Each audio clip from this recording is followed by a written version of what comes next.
한글은 이렇게 제가 말하는 속도로 또는 더 빨리 한 단어씩 보여드려도 뜻이 읽힙니다. 그런데 if I start showing you English, a lot of students struggle to understand what I'm saying, especially if the sentence becomes longer and longer. 긴 문장만 보면 머리가 하얘지고 모르는 단어도 많고 해석이 꼬이니까 나 영어랑 안 맞나 보다 하고 책 덮어버린 적 한 번쯤 있으시죠? 잘 찾아오셨습니다. 오늘 이 영상을 보시면 어떻게 하면 영어를 네이티브처럼 독해할 수 있는가 그 핵심을 알게 되실 겁니다. 내가 좋아하는 책도 얼마든지 편안하게 읽고 회화든 시험이든 모든 상황에 관통하도록 한번 정복해두면 영어 학원에 돈 더 이상 안 쓰시게 될 겁니다. 자, 일단 왜 안 읽히는지 알아야겠죠. 한글로 된 글은 이렇게 잘 읽히고 들리는데 왜 영어는 그렇게 안 될까요? 그건 여러분들이 읽는 방법 자체를 다르게 하고 있기 때문입니다. 무슨 말이냐면 수능 영어, 토익 등 시험을 위한 번역을 위한 사고방식이 익숙해져 있기 때문입니다. 깔끔한 한국어 문장으로 결과를 내려고 하니까 단어도 번역하고 문법도 고려하고 어순도 바꿔야 되거든요. 결국 문장을 왔다 갔다 하게 되고 결국 재배열을 해야 되는데 당연히 앞에 덩어리가 더 이상 기억이 안 나니까 포기를 하게 되는 거죠. 그럼 해결책은 그냥 하지 마세요. 우리는 번역이 아니라 이해만 하면 되거든요. 이 영상을 보면서 제가 했던 문장은 하나도 기억은 안 나지만 제 말의 요점이 무엇인지 기억이 나듯이 번역이 아닌 이해를 하면 머리를 그렇게 쓸 필요가 없다니까요. 예를 들어 한국인의 영어 회화 교과서에 준하는 지위를 갖고 있는 The Diary of a Wimpy Kid에서 이 문장을 보면 A couple of days into summer vacation, Roderick woke me up in the middle of the night. 단어 하나하나도 번역을 하지 말고 심상, 관념으로 연결을 지으면 구문분석 이런 거 없이 차례대로 A couple of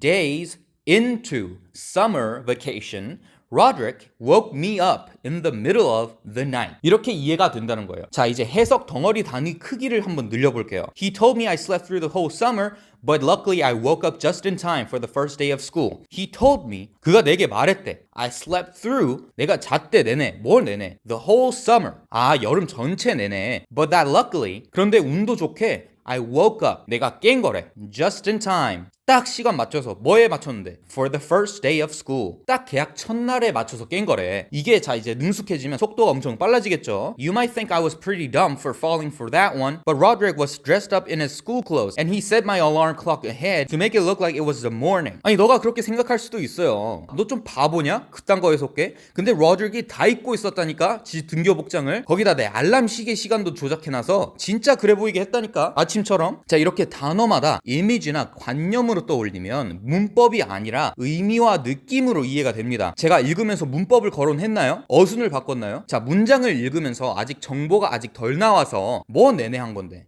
무슨 시간 안에 깬 건데 이런 식으로 머릿속에 물음표가 자동으로 떠오르게 되고 바로 다음 단어에서 그 정보를 주고 있죠. 즉 적힌 순서대로 바로바로 해석이 되는 수험생들 사이에서는 직독직해로 불리는 단계가 돼야 됩니다. 왜 체화가 돼야 하냐면 문법을 적용하거나 한국어 뜻을 생각하게 되면 글을 두 번 읽는 꼴이 되기 때문입니다. 만약에 애플이란 단어로 생각을 해보면 말을 하고 싶을 때 사과에 대한 관념, 이미지를 먼저 떠올리고 그 이미지에 맞는 한국어 단어를 먼저 생각하게 되고 그 한국어에 맞는 영어 단어를 생각해야 합니다. 하지만 번역을 하지 않고 관념, 이미지와 연결시키면 생각에서 바로 영어로 나오게 되는데 이렇게 보면 한국어 과정을 한번 거치는 게 읽기 또는 말하기 과정에서 시간이 2배 걸릴 수 있다는 걸 알 수 있습니다. 이게 몇 초 안 된다고 생각할 수 있지만 우리가 독해를 하거나 듣는 단어의 양이 한두 개가 아니기 때문에 이 작은 차이가 뇌에 걸리는 과부하의 양이나 속도에서 큰 영향을 미친다는 것입니다. 나아가 단어 단위가 아니라 구동사나 자주 쓰이는 표현까지 덩어리로 체화가 되면 속도가 더욱 빨라지는 경험을 하시게 될 겁니다. 자, 이게 누적되면 영어 문장을 볼 때 어순을 바꿔야겠다가 아니라 이 장면이 어떤 느낌인가가 먼저 떠오릅니다.